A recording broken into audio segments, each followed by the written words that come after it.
What's going on, Packers fans? Happy Wednesday. Welcome into an all-new episode of the PackADay podcast. I'm your host, Andy Herman. You can follow me on Twitter at Andy Herman NFL. You can follow the podcast at PackADay Podcast. We are getting into grades today. Before we get there, though, first shout out to the Short Diabetic for becoming an all-new PackADay Podcast YouTube member. Thank you so much for that. If you have not checked out those memberships yet, check them out. They are worth it. You get a ton of extra content from Ross Uglum. Tomorrow morning, the episode with Aaron Nagler and I will be up previewing Packers and Cardinals. That's must listen to, must watch every single week. You get exclusive members only Q&As. It is totally worth it. So make sure to check those out. I also want to shout out Autograph. If you have not checked out the Autograph app yet, also, what are you waiting for? Just recorded an all-new episode over on Autograph, basically building the best Packers defense possible based on the talent that is in Green Bay. We've seen them rotate a lot of defensive linemen, defensive ends. The linebacker situation's getting interesting with Edgerrin Cooper. We're seeing Javon Bullard go in the slot, seeing Keyshawn on the outside, Carrington Valentine's back, Jair should be back this week. Like, we are seeing, and Evan Williams, of course, at safety. Like, what is the best version of that? I broke that down over on the Autograph app, so make sure to download that. Check it out. You can use code PackADay when you sign up for the first time. It is free, by the way, and it is a one-stop shop for all things Green Bay Packers or any of your other favorite sports teams as well. Now, let's get to the injury side of things. We had practice on Wednesday, and we saw who was practicing, who wasn't practicing. The great news, the only player who is not practicing was Devontae Wyatt. Now, I guess it's not great news that Devontae Wyatt's not practicing, but it's great news that there was only one player not practicing, and again, that was Devontae Wyatt. The big news, Romeo Doubs did return. He was practicing. Matt LaFleur said in his press conference that they're continuing to move forward, that it was pretty much status quo for Romeo Doubs. So let's hope we can put that entire situation behind us and Romeo is Romeo and they can go out and just kind of reintegrate him into the offense. That would be great. Christian Watson also returned to practice, which is great news. If he could go this week, that would be a huge boon for this Packers offense. Jair Alexander, Luke Musgrave, Jordan Morgan all continued to practice. Remember, Morgan and Alexander did not play last week while Luke Musgrave was active but did not play any snaps in the game. So hopefully Green Bay can get those guys back this week as well. But again, great news, only Devontae Wyatt who is not practicing. Only other piece of news, Robert Rochelle is back with the team on the practice squad. Expected. I didn't think anyone was necessarily going to claim him, but he is back on the practice squad, which is a great sign. All right, let's get into our grades for the week. You're going to want to stick around until the end as well, because I'm going to compare some players to where some other players or even themselves were a year ago. And I think it's some really interesting stuff. So stick around for that. Let's start with our top 3 offensive grades for the week. 2 names you're going to expect fully. The other one is maybe an interesting one to discuss. Number 1 on the list, Tucker Kraft. Plus 0.95 grade this week. He just continues to go and ball out every single freaking week. And talk about, first of all, the big long touchdown, the run after the catch on that play, stiff arming one player into oblivion and just kind of continuing down the field for a 66-yard plus touchdown.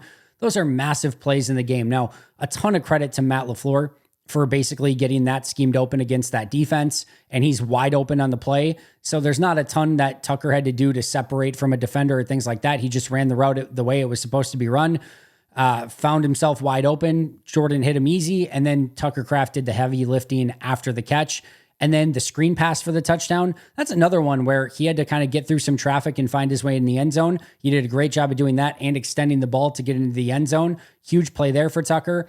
And then just there was another play over the middle of the field where he just took a easy check down, but was able to turn up field, break a tackle, and get 10 plus yards on the play. These are the sort of things that we're seeing from Tucker over and over again. And then he blocked well in this game. A couple plays where the defender got the better of him, but man, if you're going to create 66-yard touchdowns and screen plays for touchdowns and block well the rest of the game, willing to have a little bit more accident forgiveness for a couple of missed blocks here or there. Really impressive game again for Tucker Kraft. Josh Jacobs was the more interesting one, a plus 0.9 grade this week, had the one catch for 20 yards on the screen pass. His overall rushing numbers were fairly pedestrian, did get his first touchdown, but it was the stuff that he did, just making plays that really, quite frankly, weren't there. The touchdown's a phenomenal example of that. Getting the handoff in the red zone, just basically seeing a wall. There's nowhere to go. And the ability to cut that back and then have the speed to the sideline and be able to extend the ball for the touchdown, that was a big time play in the game and gets you, again, 7 points on the board. There's nothing guaranteed. If he doesn't get in there, you never know what's going to happen the rest of that drive. So getting that touchdown was massive. The 20-yard screenplay is another great example of he had to go down and catch that pass and lose all of his momentum, then has to kind of get up and try to get up to speed. But then there was that defensive tackle, I think it was, that was chasing him down from behind and just about got there, but he had enough acceleration to explode and get past him. And then he was able to, again, get 20 yards on the play. That was a big time play, but it was all just the little runs inside the tackles and finding very small amounts of space, but making the most of it over and over and over again, where could have easily been -1, 0, 1 yard runs that were turning into 3, 4, 5 yard runs. Had a couple nice, I think 10, 11-ish runs in the game, including one late in the fourth quarter. So just some really, really good stuff this week from Josh Jacobs. Not going to explode off the stat sheet or the box score, but when you go and watch closely to see what he's able to do in this one, also had a good blitz pickup on one play. This was a really, really nice day from Josh Jacobs. And then number 3, Jayden Reed did have the drop, which lowered the grade a little bit. Otherwise, probably would have been, I think he probably would have been in that Tucker Kraft range, maybe even a little bit higher. If it weren't, it actually would have been higher because he would have gotten positive point. Not only would he have erased that negative, but he would have gotten positive points on that one as well. So that's the one play that really kind of brought him down even just a little bit. But of course, he's got the 50-some yarder down the field that he runs a great route and gets his fingertips on it, despite a hand being right in his face.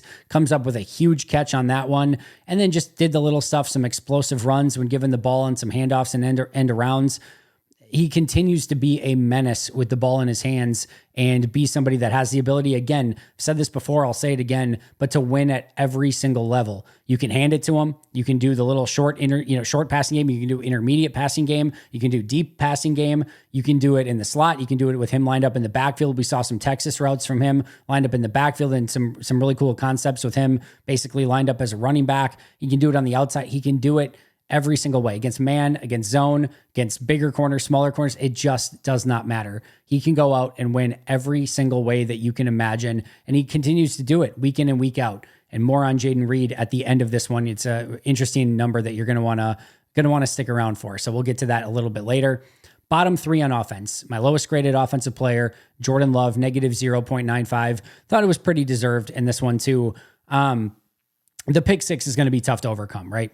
That's a big time negative play. And I explained that, like, from a logistical standpoint, like, is the pick 6 necessarily worse than a safety and giving them the 2-minute warning to go and drive down rather than you losing the 2-minute warning? No, but that's not, it's not like Jordan's thinking in real time.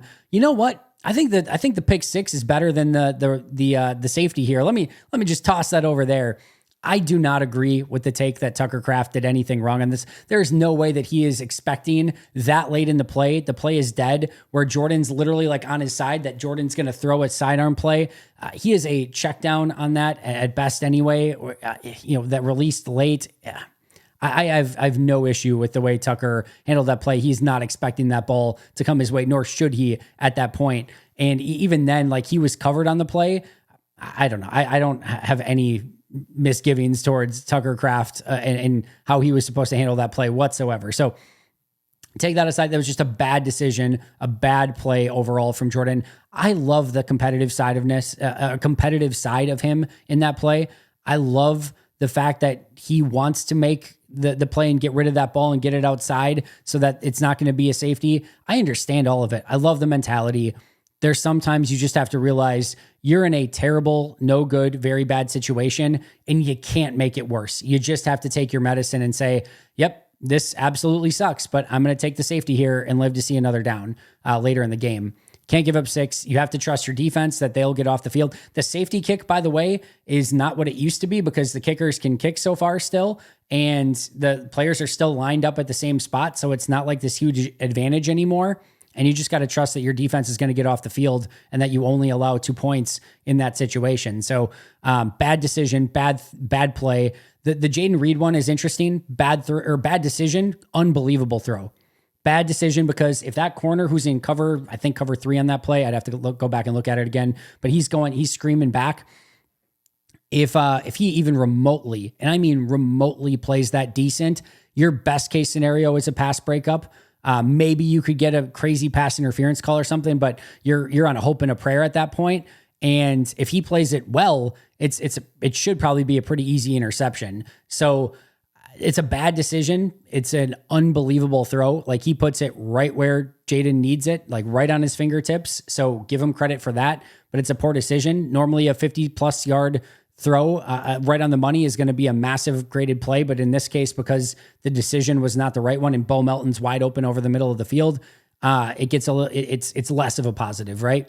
The 20-yard screenplay to Josh Jacobs, he underthrew. The touchdown to Tucker Kraft that goes for 60-some yards is a play that he didn't have to do any heavy lifting on. That's literally just dropping back, seeing Tucker Kraft wide open and playing pitch and catch.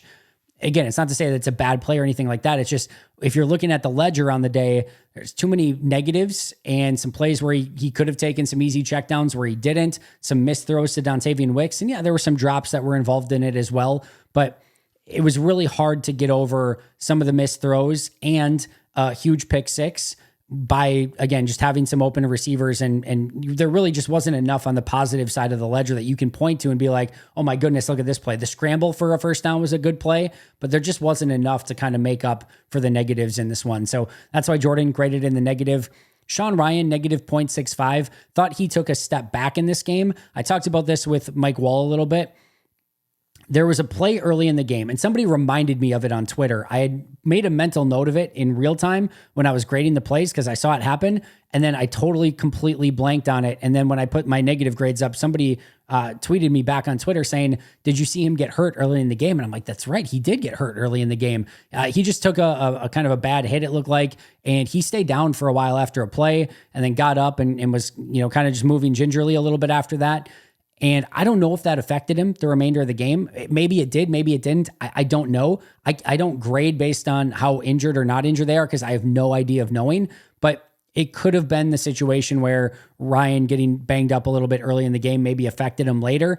It just didn't look right from that point forward. And it certainly didn't look like it did the last 2 weeks prior to this. So hopefully this was just a one-off, but some of his pass sets, as I talked about, and Mike Wall brought up for tomorrow's episode, not great in this one. And the run blocking just wasn't as physical and effective as it had been. So again, hopefully this was just a one-off due to maybe getting a little bit banged up in the game. He was practicing on Wednesday, so it doesn't seem like there's anything major lingering here, but that, again, maybe could have played a part. And then Malik Heath, negative 0.6, had the false start penalty and just struggled to get open for the vast majority of the day. Had a couple decent blocks, but wasn't enough to kind of make up for the rest of it. So that was why Malik Heath graded in the negative. So bottom three, Jordan Love, Sean Ryan, and Malik Heath. Some notable ones. Bo Melton had a plus 0.45 in this game just based on his blocking. It was phenomenal. He was tenacious, aggressive, physical. It was just really, really fun. If you get a chance, you probably won't, but if you get a chance to watch the L22, just focus in on Bo Melton and watch how much of an animal he was as a blocker in this game. It was literally, again, just his ability to go out and block really well that got him this much in the positive. Like, just a really crazy game blocking on the outside. Dontavian Wicks, negative 0.35. Some routes that weren't quite as crisp as you would expect them to be from Dontavian. And then, of course, the drops and the ability to kind of seal the game at the end. Was it a A1 perfect throw from Jordan? Another reason why, again, Jordan had that not great grade, but it wasn't, right? But could he have gone up and made that, made that catch and made a massive play to end the game right then and there? He could have, and he didn't come down with it. And that has been a trend so far for Dontavian Wicks. So negative 0.35 grade for him. And Zach Tom, interestingly enough, negative 0.35 grade. He got bull rushed on multiple different plays by Jared Verse and Byron Young in this game. Just driven right back into Jordan Love. Uncharacteristic from Tom. If he's so much, it's so similar to Bakhtiari. Bakhtiari was so great with his feet, so agile, so quick, so technical that he barely lost. But when he did, it was via a bull rush. Zach Tom this week was same thing. He's so quick and agile, has great technique, good hands. But when he gets beat, it is with a bull rush. And we saw that this week. This is less, I should say, about Zach Tom and more about Jared Verse and Byron Young. They played a fun, physical brand of football. They gave Zach Tom trouble when Zach Tom almost never, ever, ever has trouble. So a rare negative graded day for Zach Tom in this one. Top 3 on defense, it will not surprise you to see Xavier McKinney on top with a plus 1.05 grade. Had the pass breakup early in the game that led to a 3-and-out on the first drive.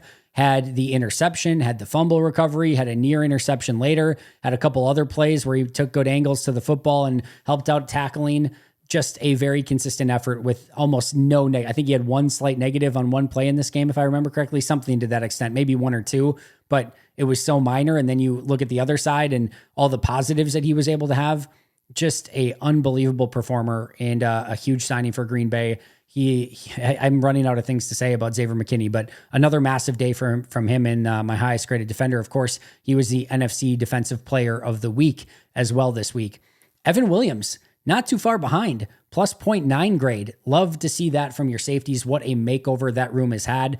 I thought he was really, really good in this game. I thought he was physical. I thought he was attacking, coming up and making some plays in the run game. There's a play where he completely got up. Now, another player I think made the play slightly before him, but he made a couple guys misses like that were trying to block him coming up and was right there to help with the run stop. The final play of the game, I talked about this one earlier this week, but there's a play on that drive where they're in trips. There's a tight end in the back of it. Tight end makes a move to the outside, cuts back inside on almost like a slant. And Evan Williams allowed the completion for 9.5 yards on 3rd and 10. He got him down, but it was a fairly easy completion.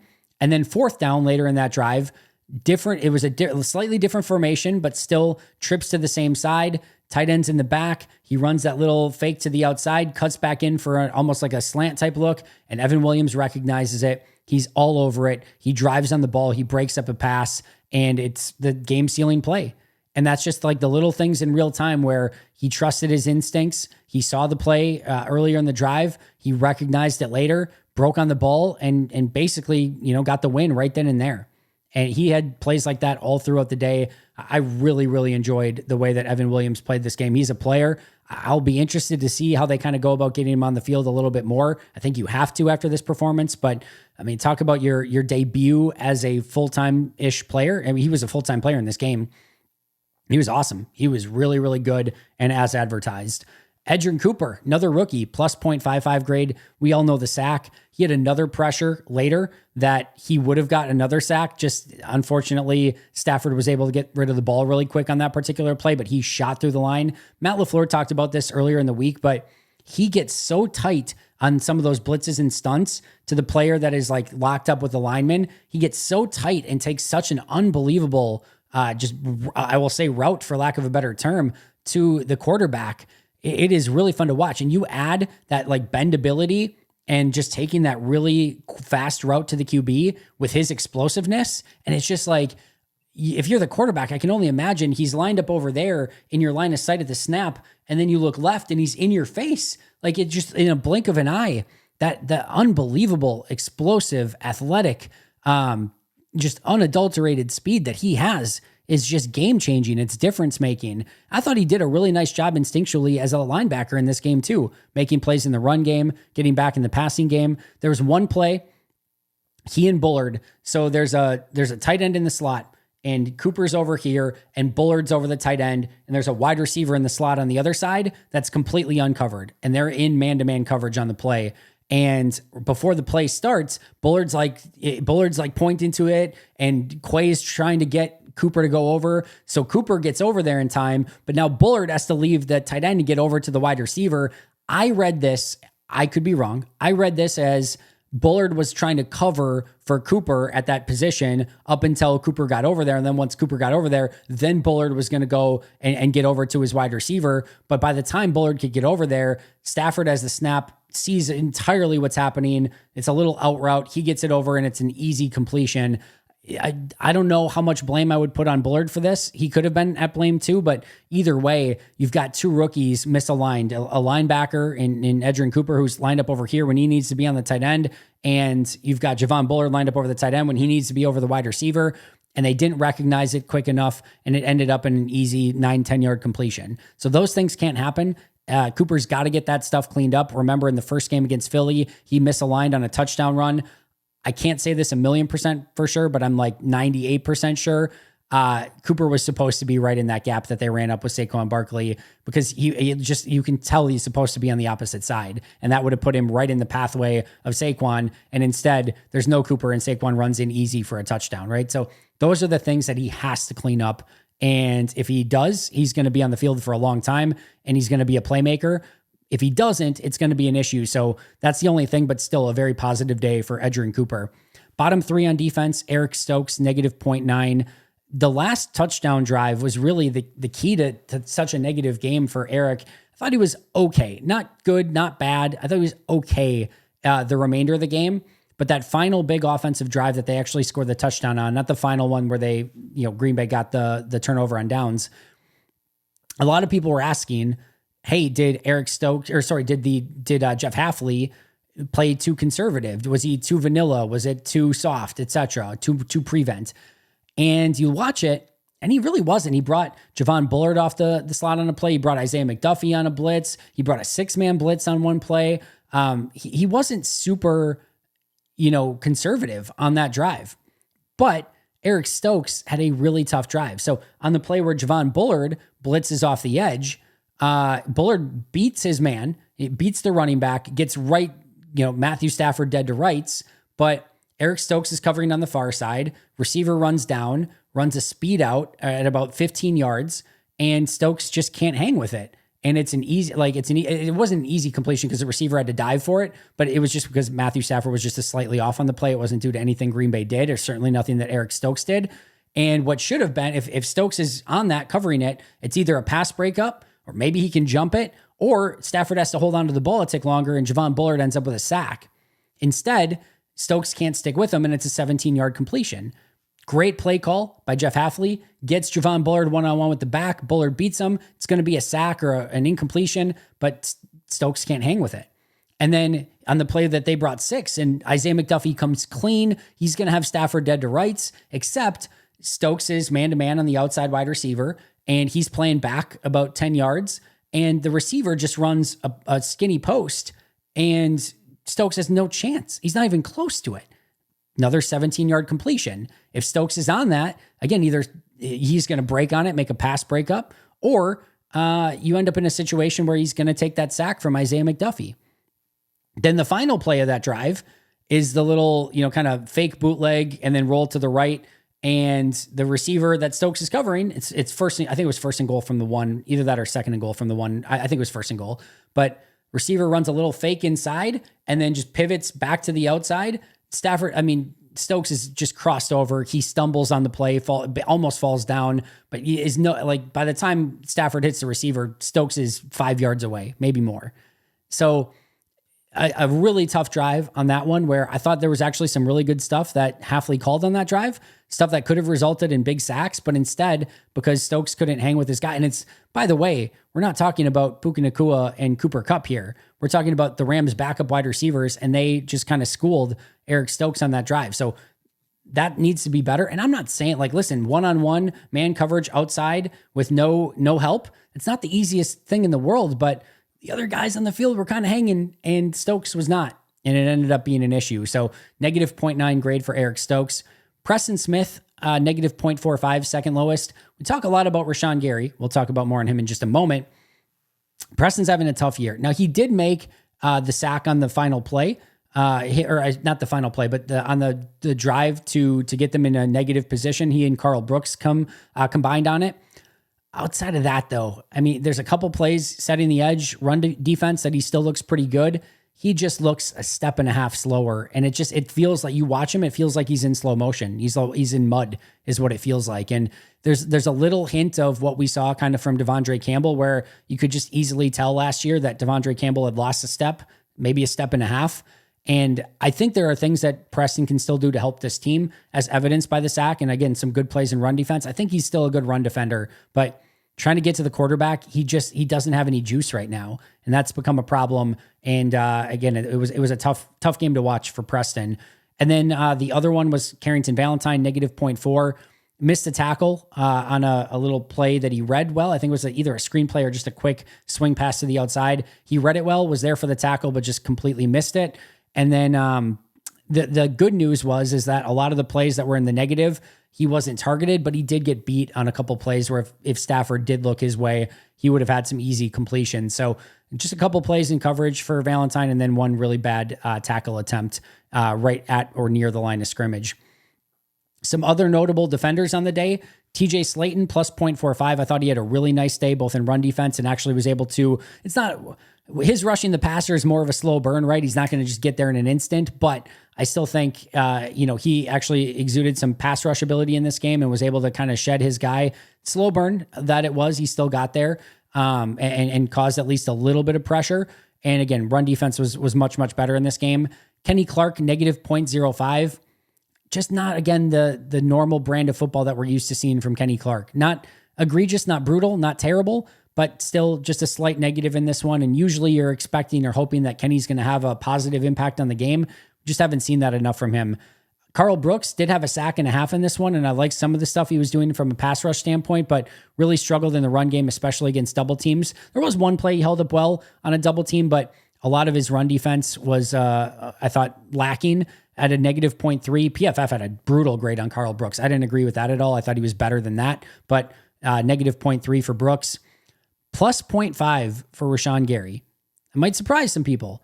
PFF, by the way, also had a positive grade on Gary in this one. There's a difference here. Do I still think even in this game that Rashawn Gary is living up to the expectations that we should have for him? No, I don't. And I think that's the bigger issue. I'm not saying Rashawn Gary's playing brutal, terrible football. He's not. He's really not. In this game, he was playing positive football. He was helping this team win. He had a couple nice plays in the run game, and there was one play where he ripped up and then literally threw Rob Havenstein, Reggie White style, with a hump move, and he's there for Stafford, but Stafford gets the ball out in like a millisecond. And just, you have to hang with it sometimes. So I thought he was a little bit unlucky in this game. Thought he held up well as a run defender, had a couple nice pass rushes, had to deal with a ton of chips and extra blocks and things like that. And when he did get there, it was just unfortunate that Stafford had the ball out of his hands. So I've been hard on Rashawn. I think understandably so. I think everyone's expecting more from Rashawn Gary. I think understandably so. But I want to point out, again, he is at a small, like he's basically at a neutral grade through the season now, through 5 weeks. Small negative, like negative 0.05. I will just put it this way. He's not playing a awful brand of football by any means. It's just you're expecting him to be a big-time impact player that is going to swing the game in your direction. And he is very clearly not doing that. But this was a positive performance. Quite frankly, if Rashawn Gary had a plus 0.5 grade every week, I'd be like, all right, he's playing pretty well. That's going to end up as like a 8.5 grade on the season. That'd be an awesome season grade for him. But he still needs to find a way to make those impact plays. And that was something that even with the good grade in this one is still just a little bit lacking from him. Kingsley Enagbare, plus 0.5, had the forced fumble. That was a huge part of that. Keyshawn Nixon had a neutral grade this week. I know there's a lot of Keyshawn Nixon hate and frustration. He did a great job of walling off the wide receiver so Xavier McKinney could get the interception and just playing with great technique and leverage on that play. And then I just thought he played a pretty solid brand of football outside of that. Even on the outside, there's some good plays. We can debate whether or not the play where it hits him in the back and he never gets turned, how do you want to evaluate that one? But I actually thought he showed some coverage chops in this one that I was actually kind of impressed with. So neutral grade for him. Javon Bullard, the only reason I bring this up is PFF had a negative, pretty negative grade on Bullard. And then I know, I think Peter Bukowski and Mark Eckel were talking on Twitter of like, they both thought, Bullard was good. I had a slight negative on Bullard in this one. It was a neutral grade. Negative 0.1 is basically a neutral grade. A lot of real positives on the ledger, and then some that you would like some plays back, just some rookie stuff. And it ended up, again, basically as a neutral for the day. If you wanted to put a slight positive on it, slight negative on it, neutral, anywhere in that realm, I'd be totally fine with. I still think he's been, for his first time in the slot and what he was asked to do there, thought it looked pretty good. He did get beat pretty bad on one play in the slot, kind of grabbed a hold of the guy. Stafford thankfully overthrew it. Still probably could have been a flag on it. There wasn't. That was a negative, but solid, unspectacular day. But did have the play early in the game where he shot into the backfield and had a tackle for loss. So some really nice stuff if you watch. Some other stuff that he just needs to clean up and just some rookie stuff. Just some recap on some season grades so far. I kind of promised this at the beginning. Jayden Reed, through 5 games, has a plus 5.65 grade on the season so far. Jayden Reed, all of last year combined, and by the way, he had a really good season last year, especially for a rookie, but a really good season last year. All season, he had a plus 5.45 grade last year. So he is plus 0.2 ahead of where he was last year in week 5. Like, he is on pace for a unbelievable season if he can continue doing what he's doing. Elton Jenkins is at a plus 3.15 through 5 weeks. He was at a plus 3.40 all combined last year. Zach Tom led the team with a plus 5.9 grade last year. So Elton Jenkins is set to blow past that, and he is off to a great start this year. Josh Jacobs, plus 2.55 grade through 5 weeks. Now, Aaron Jones missed a lot of time last year, so you have to consider this, but Aaron Jones was at a plus 5.2 for all of last year. And again, what Brian Gutekunst is saying is that, hey, even if Jacobs isn't quite as good as what Aaron Jones was a season ago when he was healthy, if we can get Jacobs doing this for 17 games plus postseason, it'll end up being more of a net positive because Jones is going to miss some time, which we are already seeing happen in Minnesota as he is injured in week to week at the moment and was out for a good chunk of last week's game against the Jets. And then Xavier McKinney, plus 4.65 grade on the season, and the highest graded defender that I had all of last year was Kenny Clark with a plus 4.65 grade. So McKinney through 5 weeks has the exact same grade that Kenny Clark, the highest graded defender last year, had on the entire season. So he is trending just in an out of this world direction as well. So just some fun season long stats to look at with where some of these players are at. And I would say Xavier McKinney, Josh Jacobs, Elton Jenkins, and Jaden Reed are off to great starts. All right, friends, that is going to do it for me today. Appreciate you guys joining me and going through these grades every week. It's one of my most fun things to do and discuss. So hope you guys are enjoying it as well. If you are, make sure to like, comment, subscribe, give those 5-star reviews, tell a friend about the podcast, check out those memberships, or anything else you want to do to support it. We always appreciate it, but just showing up and listening is more than enough. I will see you guys very soon. Shout out to our Hall of Fame and All-Pro members, Most Hated Minnesotan, PJ Wayne, John Wild, Shea Dad, Brandon Paletta, Jennifer Wright, Boom Handle, Donald Lee, Lori Lord, Baby QB, David McCluskey, Donald Decker, Dan Miller, Alex Hwang, Arnaldo Espinoza, Peter Ritaka, SoCal Pack, Dan Gesford, Love and Football, Jay Zimmerman, and B Brown. I'll see you guys tomorrow, but until next time, and as always, go Pack Go.